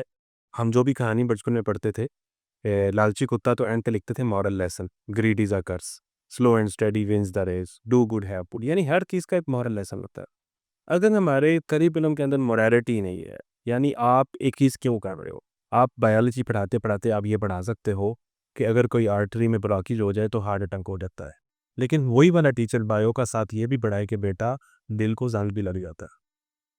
اگر دل آرٹری یہ ہے ظاہری چیز کہ اس میں بلاکیج ہو جائے تو ہارٹ اٹیک ہو جاتا ہے، لیکن حضور فرماتے ہیں کہ ان فی الجسد مضغہ، جسم میں ایک لوتھڑا ہے، اذا صلحت صلح الجسد کلہ، اگر وہ ٹھیک ہو جائے تو سارا جسم ٹھیک ہو جاتا ہے، اور اگر وہ خراب ہو جائے تو سارا جسم خراب ہو جاتا ہے۔ الا وہی القلب، وہ دل ہے۔ دل اس طرح بھی خراب ہوتے ہیں بچوں، یہ بایو پڑھاتے ہوئے آپ پڑھا نہیں سکتے، آپ میتھ پڑھاتے ہوئے پڑھا نہیں سکتے کہ اگر میتھ کا ہر فارمولہ، ہر مسئلہ، ہر پرابلم آپ حل کر لیتے ہو الجبرا کا، تو آپ کی زندگی کے ہر مسئلے بھی حل ہو سکتے ہیں۔ آپ اللہ تعالیٰ سے دعا کرو، فالو کرو، اللہ تعالیٰ مسبب الاسباب ہے۔ یعنی ہم نیوٹن کا لا پڑھاتے ہوئے every action has its equal and opposite reaction, یہ نیوٹن کا لا ہے نا کہ ہر عمل کا ایک ریئیکشن ہوتا ہے۔ ہم یہ بھی پڑھا سکتے ہیں کہ اگر آپ برا عمل کرو گے تو اس کا بھی ریئیکشن ہوگا۔ آپ اچھا عمل کرو گے تو اس کا بھی ریئیکشن ہوگا، وہ جنت کی صورت میں ہوگا، وہ جہنم کی صورت میں ہوگا، یعنی اعمال کا ایک اخلاقی ریئیکشن بھی ہوتا ہے، اگر اعمال کا مادی ریئیکشن بھی ہوتا ہے، تو یعنی ہمارے کریکولم کے اندر موریلٹی اور جو ہمارا دین ہمیں پرپس دیتا ہے، اگر وہ ہم تھرو ٹیچنگ، ٹیچرز ٹریننگ کے اندر یہ چیز کر دیں کہ وہ تھرو ٹیچنگ ان باتوں کو بچوں کو ڈلیور کر دیں پڑھاتے پڑھاتے اپنا سبجیکٹ، تو میرا خیال ہے مورل ٹریننگ کا سبجیکٹ آپ نکالتے ہیں، آپ کو ضرورت نہیں پڑے گی، آپ کو ایک درس قرآن یا قرآن کلاس علیحدہ سے رکھنے کی ضرورت نہیں پڑے گی، ایک تو ٹیچر رول ماڈل ہے اور اس سے جو پڑھا رہا ہے وہ ہر سبجیکٹ کے اندر سے ہدایت اور گائیڈنس بھی آپ کو دے رہا ہے، تو اس طرح کا کریکولم شپ میرا خیال ہے ہونا چاہیے، اور کچھ لوگ الحمدللہ کام کر بھی رہے ہیں، چیزیں اس بارے سے ہو بھی رہی خیال ہے ہونا چاہیے، اور کچھ لوگ الحمدللہ کام کر بھی رہے ہیں، چیزیں اس بارے سے ہو بھی رہی۔ ہوں آپ نے بات کیا کہ اگر آپ خود پریکٹس کر رہے ہو تو دوسروں کے اوپر اس کا انفلوئنس آئے گا. اگر اس چیز کو ہم اس جگہ پہ ایڈجسٹ کرتے ہیں کہ سے ایک لڑکا ہے وہ پریکٹسنگ ہے، ایک حجابی کا وہ پریکٹسنگ ہے، جب وہ یونیورسٹی میں جا رہی ہے تو پیئر پریشر از ریئل. اگر آپ کے سراؤنڈنگ میں آپ کے فرینڈ سرکل میں پریکٹسنگ نہیں ہے تو وہ چیز آپ کے اوپر افیکٹ آئے گی ہی آئے گی. آپ کا دوست ہے، اس کی گرل فرینڈ ہے تو وہ آپ کے اوپر پیئر پریشر کریٹ کرے گا، اور آپ کی اگر آپ کے دوست ہے اس کا بوائے فرینڈ ہے تو وہ بھی پریشر پوائنٹ کریٹ کرے گا.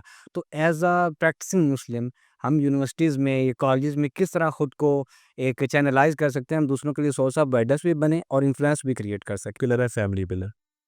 اگر میں سمجھتا ہوں کہ جس بچی کو والدین سے پوری طریقے سے تعریف ملی ہوتی ہے کہ تم بہت پیاری ہو، تم بہت لائق ہو، تم بہت پلیجر ہو، اسے کسی نامحرم لڑکے کی تعریف کی ضرورت نہیں.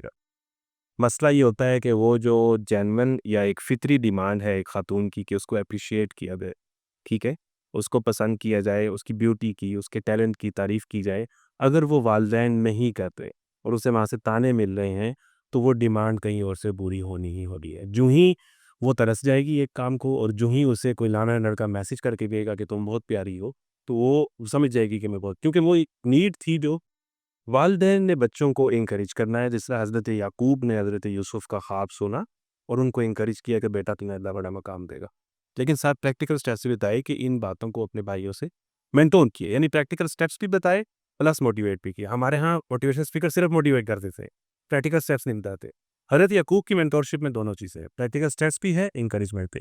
والدین اگر یہ رول لے نہیں جو حضرت یعقوب کی پیرنٹنگ میں نظر آتی ہے، یا آپ کو حکیم لقمان نے جو اپنے بیٹے کو نصیحت کی ہے وہ جو پیرنٹنگ ماڈل آپ کو نظر آتا ہے، تو میرا خیال ہے کہ بچے نہیں خراب ہونے والے اگر ان کا والدین سے پڑھ لکھ اچھی ہے. نمبر 1. نمبر 2 یہ کہ ایک بچے کو یہ پتہ ہونا چاہیے کہ میں نے ہر جگہ ہر کلاس میں آپ کا ہم خیال بندہ آپ کو مل جائے گا، ہر یونیورسٹی میں مل جائے گا، ہر شہر میں مل جائے گا، ہر جگہ ہم خیال لوگ پائے جاتے ہیں، اچھے لوگ ہوتے ہیں. آپ نے فوراً گروپ اور کمپنی ایسے لوگ میں بنا لینی. اسلام دعا سب سے ہو سکتی ہے، کوئی مسئلہ نہیں. ایک تو آپ کے اخلاق کا بھی ٹیسٹ ہے کہ آپ اتنے بھی کمزور نہ ہو کہ دو بندے یہ بات کر رہے ہیں اور آپ فوراً جو ہے اس پہ ماہر ہو جاؤ، یعنی دین کا اگر آپ کے پاس صحیح نالج ہے تو یہ چیز آپ کو افیکٹ نکلے گی. Number 2 company matters, no doubt. اگر آپ کی کمپنی میں اچھے لوگ نہیں ہیں، المرو ولا دینی خریدی، آدمی اتنے دوست کے پیپر ہوتا ہے، تو آپ نے دیکھنا ہے کہ میں نے یونیورسٹی اور کلاس میں کن لوگوں کے ساتھ اس کے در بڈیز بنانا ہوتا ہے، وہ کن کو بنانا ہے. اسلام دعا کریں، اٹھے بیٹھے کریں، نو ایشو. آپ دائی کا کام ہے سب سے ملتا ہے. کمپنی درست رکھنا بڑا ضروری ہے. میرا خیال ہے کہ جس نوجوان کی گھر سے ایک اچھی تربیت ہے اور وہ ان چیزوں کو متعلق تھوڑا سا کنسرنڈ ہے تو ڈیفینیٹلی وہ دوستوں کے انتخاب میں ان چیزوں کا خیال رکھے گا. لیکن اگر آپ نے الٹی سیدھی دوستیوں کے چکر میں یا یونیورسٹی میں ماحول کے چکر میں ایسی سلیکشن کر دی تو یہ بہت امکان ہے کہ آپ نے ایمائی سے بھی جاؤ اور ہر چیز کے آگے لڑک جاؤ جو آپ کے سامنے آ رہی ہے. تو پہلا رول میں سمجھوں گا فیملی اسٹرکچر، اور اس کے بعد انسان کا دوستوں اور احباب کی سلیکشن میں بڑا. اور یہ صرف بس بھی بات نہیں، یعنی اگر آپ کے دوست بے مقصد ہیں، دو نمبر ہیں جو فضول گفتگو کرتے ہیں، وہ آپ کا کہیں بھی ڈیولپ نہیں ہو رہتے، وہ آپ کی پرسنالٹی بھی ڈیولپ نہیں ہو رہتے. یعنی ہر حوالے سے جو آپ کا پارٹنر ہے، کبوں کے ساتھ رہو گے کبا بنو گے، طوطوں کے ساتھ رہو گے طوطا بنو گے، شاہین کے ساتھ رہو گے شاہین بنو گے. یعنی اونچا اڑنے کی صلاحیت طوطوں کے ساتھ رہ کے نہیں آ سکتی، وہ شاہینوں کے ساتھ. تو surround your self with the people جو آپ کو موٹیویٹ کریں ڈیولپمنٹ کے اندر، ٹھیک ہے نا، آپ کو نرچر دینا کچھ بڑا دن نکل. تو یہ تو دنیاوی پہلو سے بھی آپ کے لیے بہت ضروری ہے کہ آپ دوستوں کے سلیکشن بڑے غور و فکر سے کریں. دائی کا کام جو ہے وہ سخت گفتگو کرنا نہیں ہوتا، یعنی ایسی گفتگو جس سے اگلا بندہ بالکل اگر آپ اگلے سے لڑ پڑے وہ افینڈ ہو جائے. بہرحال آپ کو کچھ ہاتھ ہولا رکھنا چاہیے. میں پھر ریفرنس دوں گا حضرت یوسف اور یعقوب کی کہانی کا کہ ان کے جملے اگر آپ پڑھیں تو selection of words is very important. آپ جو لفظوں کا حضرت یوسف نے کہا مجھے جیل سے نکالا، یہ لفظ ہے، ٹھیک ہے نا؟ اور اس کے بعد حضرت یوسف نے جب بنیامین تھا وہ پیالے والی بات آئی تو کہا کہ ہم کیسے کسی اور کو پکڑ لیں جس کے سامان کے اندر ہم نے اپنا پیالہ پایا ہے، ہم اسی کو پکڑیں گے. یہ نہیں کہا کہ بنیامین نے چوری کی ہے، لیکن یہ کہا کہ اس کے سامان کے اندر ہم نے اپنے پیالے کو پایا ہے. اب یہ جھوٹ نہیں ہے، یہ حقیقت ہے، ہوا ایسا ہی ہے. یعنی لفظوں کا انتخاب ویری امپورٹنٹ، ٹھیک ہے نا؟ آپ کے لفظ اگر سخت ہے، جو کہ دوسرا پون امور بھی ہے کہ مدرسے کا کیا مطلب، آپ اس سے اتنا کیوں لڑ رہے ہیں؟ لفظوں کے انتخاب میں دائی کا یہ انداز ہونا چاہیے کہ بہت سختی نہیں ہونی چاہیے، تھوڑا سا اوپننس ہونی چاہیے. میرا خیال ہے کہ چیزیں بہت بہتر ہو جائیں گی. اور وہ بالکل بات ہے کہ اگر اس طرح ہی رہا کہ ہم سارے خود ایک پلیٹ فارم پہ کہتے نہیں ہو سکتے تو پھر یہ وہ دماغ. وہ بیسیکلی ڈیبیٹ تھی جس میں ساحل سر تھے، یوتھ کلب کے مغیرہ لقمان سر تھے. تو ساحل سر تو ان کو وہ بہت زیادہ ان کی پرسنالٹی اس طرح وہ بہت زیادہ ہارش ورڈ یوز کرتے ہیں، اور مغیرہ بھائی بہت زیادہ ہمبل اور بہت زیادہ نا ان چیزوں کو لے کے چاہے ہوتے ہیں. تو وہ مطلب مغیرہ بھائی ان کی طرف دیکھنا بھی وہ نہیں کرتے کہ وہ بات کیا کر رہے ہیں، وہ ان کو اتنے زیادہ اٹینشن دے رہے ہوتے ہیں، مگر وہ نہیں دیکھ کہتے. اب یہی چیز جب اسٹوڈنٹ کے اوپر اپلائی کی جائے گی تو کبھی بھی ایسا نہیں ہو سکتا یو کین مائل both of them into one statement. ایسا نہیں ہو سکتا ہے. اگر ایک بندہ ساحل سر کو سن رہا ہے، ایک بندہ یوتھ کلب کو یوز سن رہا ہے، تو کبھی بھی آپ ان کی فریکوینسی میچ نہیں کر سکتے گے اگر ان کے مینٹورز میں اتنا زیادہ وہ گیپ آ رہا ہے. اگر آپ فلسطین بھی لیٹ سے ایگزامپل لے لیں، آپ فلسطین پہ ایک ساتھ نہیں ہے کہ آ رہے ہو، آپ فلسطین کے لیے وہ ایک میجر پلیٹ فارم کریٹ کر کے بگر پریشر پوائنٹ کریٹ نہیں کر پا رہے ہو، تو پھر دوسرے مسائل پہ آئی ڈونٹ تھنک سو کہ وہ آپ اتنا زیادہ کمبائن کر سکتے ہو دونوں چیزوں کو. اچھا، رہی بات فلسطین کی، تو بہت ساری ایسی کانفرنسز ہوئی ہیں کہ جس میں یوتھ کلب کے ریپرزینٹیٹیو تھی، کیسر علیہ صاحب تھے، نسیہ انسٹیٹیوٹ تھے، ساحل اجوی صاحب، یہ بہت اچھا فلسطین پہ سٹانس لیا. اس میں جو ایک افسوسناک فیصلہ رہا وہ انجینئر صاحب کا رہا، بائی گاڈ کے والے سے بھی اور فلسطین کے والے سے بھی. تو اس پر تو میں نے بھی بات کی کہ یہ بہت غلط ہے. اچھا، آپ نے دیکھنا مجموعی طور پر کہ جو فالورز ہیں کسی شخص کے، وہ کس طرح کے، یعنی اس کا پروڈکٹ کیا ہے. اگر اس کے پروڈکٹ کے اندر بدتمیزی اور کمنٹس میں گالیاں اور دوسرے کو زیرو کر دینا یہ آ رہا ہے، تو آپ کو لازمی جو ان کے لیڈر ہیں ان پر سوال بنتا ہے کہ آپ ان کی کس طرح کی ٹریننگ کر لیں. ٹھیک ہے، آپ کا فالوور اس کی ہدایت میں اضافہ ہو، اس کی موریلٹی کے اندر اضافہ ہو، اس کی دین کے انڈرسٹینڈنگ تجاق ہو. دوسرے کو زیرو کر دینا کوئی دین نہیں، دوسرے کو جو ہے اس پہ چڑھ دوڑنا کوئی دین نہیں ہے. تو یہ رویہ ظاہر ہے کہ اسپیکر میں اگر ہوتا ہے تو وہ نیچے ٹرانسلیٹ ہو جاتا ہے. سیاسی لیڈر میں اگر ہوتا ہے، وہ جتنا بھی اچھا لیڈر ہو وہ نیچے اس کے فالوور میں وہ بدتمیزی، وہ گالی گلوچ، یہ آپ یہ بارہ لیڈرس کو دیکھنا ہے. تو اس حوالے سے میں جو پروڈکٹ ہے میں سمجھتا ہوں کہ یوتھ کلب کا پروڈکٹ سب سے اچھا ہے، میچور ہے، بیلنس ہے، جس نے کوئی مورل کوئی کہہ سکتے ہیں کہ انہوں نے اس میں کوئی انہانسمنٹ ہوئی ہے تو ہم نے اس سے جانچنا ہے. باقی سب کے محاذ ہیں، سب اپنا اپنا اچھا، کوئی ایتھزم کے خلاف اچھا رول پلے کر رہا ہے، کوئی فلسطین کے معاملے میں اچھا سٹانس لے رہا ہے، اور بہت ساری کانفرنسز ایسی ہیں جس میں سب نے اپنا ایک اچھا رول پلے کیا. سمجھتا ہوں کہ مدارس کا بھی اچھا رول رہا. اس حوالے سے فلسطین کو لے کے تمام مدارس نے، جے یو آئی نے، جماعت اسلامی نے، سب نے اچھے جلوس کیے، جلسے کیے، آواز اٹھائی. اب آپ اور کیا چاہتے ہیں کہ آپ کو علماء کی طرف سے، مفتی تقی اسماعیل صاحب کی طرف سے جو دیوبند کے نمائندے ہیں، مفتی جو ہیں دوسرے جو بریلویوں کے نمائندے ہیں، ان کا نام ذہن سے نکل گیا، تو انہوں نے فتویٰ دیا. یعنی دو مسالک آگے اگر کہہ رہے ہیں کہ جہاد کی فضیلت ہے، تو ہمارے ساتھ علماء کا مجموعی طور پر اسپیکرز کا اکا دکا کو سائڈ کر کے ایک مثبت رول رہا، عوام نے بھی اس پہ اچھا رول پلے کیا. اب یہ ہے کہ ہم چونکہ الیکشن اسٹیٹ کے اندر ہیں، تو اب یہ افسوسناک رول ہے عربوں کا اور مجموعی طور پہ امت مسلمہ کا. اس کی مذمت بھی کی جانی چاہیے، اس پر بات بھی کی جانی چاہیے کہ 1 لاکھ کے قریب اگر شہادتیں ہو گئی ہیں تو ہم کدھر کریں. یہ کس قسم کا زوال ہے اور کس قسم کا عذاب ہم پر آیا ہے کہ ہم اتنے بزدل ہو گئے ہیں کہ ٹرمپ کے دورے بھی ہو رہے ہیں اور اس کو بلینز آف ڈالرز بھی مل رہے ہیں، اور اتنی شرم نہیں آ رہی کہ ہم جو ہے وہ فلسطین کے اندر جو ہے وہ صحیح طریقے سے ایڈ بھی پہنچا سکیں. تو یہ قرب قیامت ہے جی، یہ زوال ہے. اس میں اپنے آپ کو ہم کس جگہ پہ کھڑے ہیں، کس پوزیشن میں، میرا خیال ہے اس کو درست کرنے کی ضرورت. لیکن اس ٹائم 56 اسلامی ممالک ہے، اس میں ایک ایٹمی طاقت ہے، ایک کے پاس پیسہ بہت ہے، ایک جو ہے وہ ترکی ہے، ایک جو ہے وہ مصر ہے جس بھی سرحدیں ساتھ رکھتی. یعنی آپ ٹھیک ہے نیشن اسٹیٹ کے اندر، آپ ٹھیک ہے آپ دوسرے ملک کے اندر جا کے جہاد اگر آپ کو نہیں بھی کرنا سمجھ آتا، آپ سفارتی سطح پہ جنگ لڑ سکتے ہیں. ٹھیک ہے نا، آپ کچھ چیزوں کا بائی پاٹ کر سکتے ہیں، آپ سفارتی سطح پہ بائی پاٹ کر سکتے ہیں. آپ جو ہے وہ کچھ چیزوں سے جو ہے واقف، یعنی کیا نہیں کر سکتے. تھوڑی سی دھمکی اگر آپ دیں اور پولیٹیکلی ہی اس جنگ کو لڑ لیا جائے صحیح طریقے سے، تو آپ بہت کچھ کر سکتے ہیں. تو میرا خیال ہے کہ مجموعی طور پر امت مسلمہ نے اس حوالے سے بڑا مایوس کیا ہے کہ اتنی بڑی تعداد میں انہوں نے، اب بخصوص جو پہلا رول ہے عربوں کا ہے اور ان کے قریب کے ممالک کا ہے، کہ افسوس کسی طریقے سے بھی اس کے لیے آپ یہ نہیں کہہ سکتے کہ یہ کوئی جو ہے آپ اس کے آپ میں بات کریں. ہاں ٹھیک ہے، پوزیٹیو چیزیں ہیں شام کے اندر ڈیولپمنٹ ہونا یا مطلب زیور بلان کا کچھ چیزوں کے اندر کرنا، لیکن آپ سیٹسفائی ہو جائیں اس سے کہ مسلمانوں نے کوئی بہت اچھا کام کیا، یہ بالکل نہیں، ظاہر ہے کہ قابل ذمت ہے، قابل افسوس ہے، اور اسٹل اگر وہ چیزیں چل رہی ہیں تو میرا خیال ہے اس پہ حساب ہے، اس پہ سخت سوال ہے امتوں کے لیڈر سے، اور ہمیں اپنا رول پلے کرنا چاہیے کہ ہم جس سطح کے اندر ہم اس میں رجسٹرس کر سکتے ہیں اپنے طور پہ وہ ہم جاری رکھیں۔ ہمارے ایسے بہت سے، ہم کو کسی کا نام نہیں کہ ایکسپوز نہیں کر سکتے، مگر ان کی بہت زیادہ ایک آڈینس ہے، ان کے بہت زیادہ سننے والے لوگ ہیں۔ یہی سیٹ کہ پاکستان کو ٹو اسٹیٹ سولوشن ماننا چاہیے، کہ پاکستان کیا ایک مسلمان کی چیز زیب دیتی ہے کہ وہ ٹو اسٹیٹ سولوشن مان لیتی؟ اچھا، فلسطین کی جو صورتحال ہے، آپ فلسطین کے کانٹیکسٹ پر ٹو اسٹیٹ سولوشن بھی لاگ کرتے ہیں بھائی؟ اچھا، اس سے پہلے تو یہی تھا کہ ظاہر ہے کہ فلسطین سارے کا سارا ہی ان کا ہے، اور یہ ٹو اسٹیٹ سولوشن جو ہے یہ اس کی کوئی مجموعی طور پر اگر آپ شروع سے شروع کریں تو یہ تو کوئی ایسی بات نہیں کہ فلسطین ہے ہی ان کا، تو ان کی یہ ریاست ہوگی پھر۔ لیکن اب جس نہج پہ چیزیں پہنچ گئی، ٹھیک ہے نا، تو اگر اس میں علماء یا اگر ہماری کوئی پالیسی اس طرح کی کوئی رائے دیتے ہیں کہ ٹو اسٹیٹ سولوشن اگر ہو تو وہ ان دا لانگ رن ہمارے لیے بہتر ہے یا فلسطینیوں کے لیے بہتر ہے، تو میرا خیال ہے کہ جو سوچنے والے ہیں اگر وہ اس طرح کا کوئی فیصلہ کرتے ہیں تو ایک مسلمان کی حیثیت سے ہم اس کے آگے میں ڈرا بھی کر سکتے ہیں۔ لیکن یہ ہے کہ وہ جو علماء ہیں یا جو اس مسئلے کو شروع سے لے کر سمجھتے ہیں اور جو ان حالات کو سمجھتے ہیں اور جو وہاں پر جنگ لڑ رہے ہیں، اگر وہ اس چیز پر قائل ہوتے ہیں تو ادھر بیٹھا بیٹھا بندہ کوئی گھر میں بیٹھا چائے پیتے ہوئے کہتا ہے کہ یہ جنگ ہار گئے ہیں، تو یہ بھی ٹھیک نہیں ہے، مناسب نہیں ہے۔ تو جو صورتحال بن رہی ہے، کنڈیشن بن رہی، اس کے اندر میرا خیال ہے کہ اس ٹائم کسی بھی طریقے سے فلسطین کی ایگزسٹنس کو، ان کے وجود کو اور اس اسٹیٹ کو مانا جائے تو میرا خیال ہے کہ یہ ایک خطا ہے، یہ شکست نہیں ہے، ایک پورا ورلڈ آرڈر ایک طرف ہے اور وہ آپ سے ایک ملک چھیننا چاہ رہا ہے، مگر اگر وہ نہیں چھین سکا تو آپ اس کو شکست تو نہیں کہیں گے، آپ اس کو پتہ ہی کہیں گے۔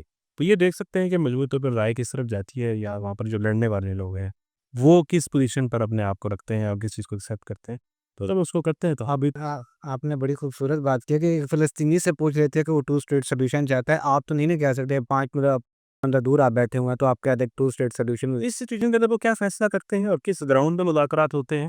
اور آپ اس کو جہاد کے کس لینس میں دیکھتے ہیں؟ کیونکہ اگر انڈیا اٹیک کرتا ہے تو پھر ہمارے بہت سے ایسے اسپیکرز علماء اکرام بھی کہتے ہیں کہ اب جہاد ہی ہو گیا ہے، اور جب فلسطین پہ اٹیک ہوتا ہے تو پھر پاکستانی کہتے ہیں کہ جہاد ابھی فرض نہیں ہوا۔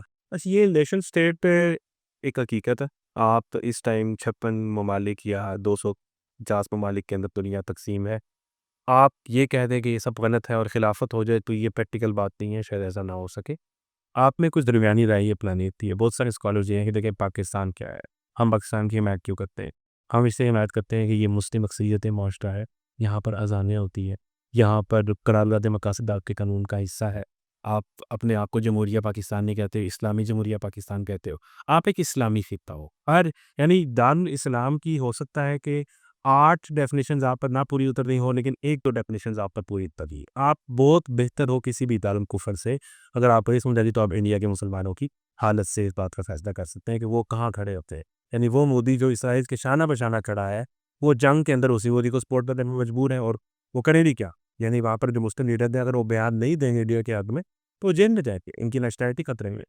تو پاکستان ایک بلیسنگ ہے، اس خطے کی حفاظت آپ کے لیے، اور اس خطے کے اندر یعنی برِ صغیر کے اندر ایک اسلامک پاور کا مضبوط ہونا، چاہے وہ انڈیا کو مار کے ہو، چاہے وہ انڈیا کو آنکھیں دکھا کے ہو، مجموعی طور پر امت مسلمہ کے لیے ایک لیسن ہے۔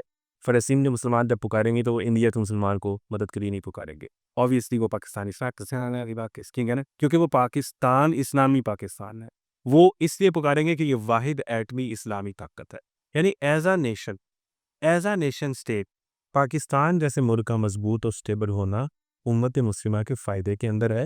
جب کبھی عرب کو خوف آ جائے گا اور وہ اسرائیل سے لڑنے کی بات کریں گے تو ان کی بڑی پاکستان ہی کر رہا ہوگا، ٹھیک ہے، تو اس لیے اپنے ریلیشن کا مضبوط ہونا، اور اگر غزوہ ہند ہے یا ساری چیزیں ہیں تو یہ سب جو چیزیں ہونی ہیں اگر اس ریجن سے ہونی ہے تو یہاں پر کسی مضبوط قوت کا وجود ہوگا تبھی یہ، تو میرا خیال ہے کہ اس اینگل سے دیکھیں تو یہ چیز کی اجازت ہے، لیکن بالکل اور اینگل پر چلے جائیں تو امت کا کنسیپٹ تو ہونا چاہیے، ہمارا رشتہ تو ہے چلنے کی بنیاد پر، ہم درد کو محسوس کرتے ہیں، مسلمان ہیں، جسم بھی مانب ہے، تو اس کنسیپٹ کو نیشن کی آڑ میں ختم کر دینا یا بطلیت کو بانتا کر دینا امت کے اوپر، یہ رویہ ٹھیک نہیں ہے، لیکن جو چیزیں ہیں ان کے مطابق اپنی پولیٹکس کو ترتیب دینا یہ تو بالکل ممکن ہے، اس پہ کوئی حرج نہیں۔ طرف آ جائیں جو تنظیم اسلامی کے بعد اب جو خالد عباسی صاحب ہیں جبکہ شبان مسلمین ہے وہ ڈاکٹر سار کے کہنے کے شروع کے اسٹوڈنٹس ان میں شامل ہے، اگر ان کی باتیں سنیں نیشن اسٹیٹ کے اوپر تو وہ تو کہتے ہیں کہ اب نیشن اسٹیٹ ہی ہے، اسی کے اندر ہی جو کرنا ہے وہ کرنا ہے.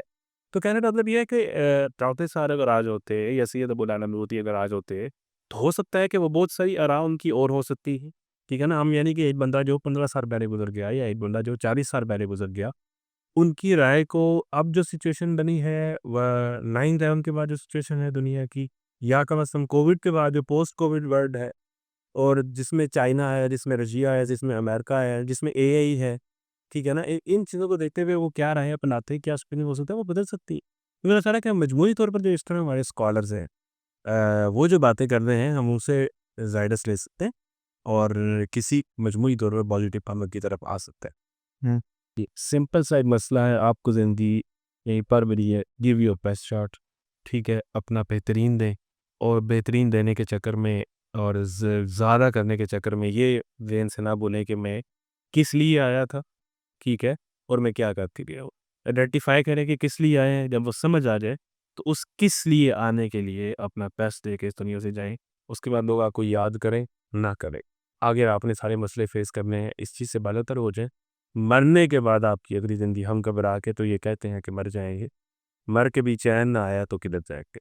مسئلہ یہ ہے کہ مرنے کے بعد میری پوزیشن ٹھیک ہو، اس کے لیے جو آپ کے سامنے گائیڈنس ہے اس کو پورے ڈرلے کے ساتھ، پورے جوش اور برودے کے ساتھ اور پورے اخلاص کے ساتھ کر سکتے. اچھا چلے، آپ کی قرآن کے اوپر بہت زیادہ سرچ ہے اور اسٹڈی کی ہوئی ہے آپ نے، تو قرآن کی سب سے کون سی پرفاؤنڈ یا سول شیکنگ آیت جس نے آپ کو سوچنے پہ مجبور کر دیا ہو؟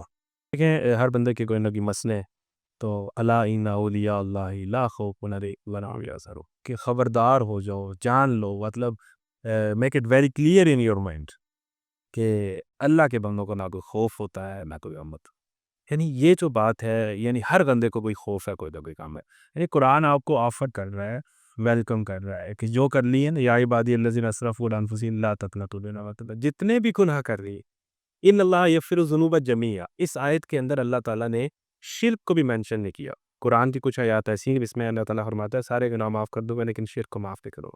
لیکن اس میں تو شرک کو بھی مینشن نہیں کیا. ان اللہ یغفر الذنوب جميعا، اللہ سارے گناہ معاف کر دے گا. تو بھاؤ وہ معاف کرنے والا ہے، وہ تو انتظار کر رہے ہیں. اور پھر دوسرا یہ کہ اللہ اللہ لا خوف علیہم ولا هم یحزنون، تمہیں لگتا ہے کہ ادھر آ کے زندگی اور مشکل ہو جائے گی، یہ ذہن میں رکھو کہ نہ کوئی خوف ہوگا نہ کوئی غم ہوگا. تو جب اتنی بڑی آفر ہے، اتنا بڑا پیکیج ہے، اور اس کے بعد جو ہے وہ ہمیشہ کی جنتے ہیں، تو کوئی بیوقوف ہی ہے جو اس طرف نہ. ماشاء اللہ، سو مچ ایموشنل ریمائنڈر کہ آپ کو جب اللہ آپ کے ساتھ ہیں تو آپ کو کوئی خوف نہیں ہونا چاہیے، نہ ہی آپ کا فیوچر کا وہ ہیزیٹیشن ہونی چاہیے کہ فیوچر کیا بنے گا. خیر، thank you very much coming to our podcast. So انشاءاللہ ملتے ہیں اگلی ویڈیو کے اندر. Thank you very much.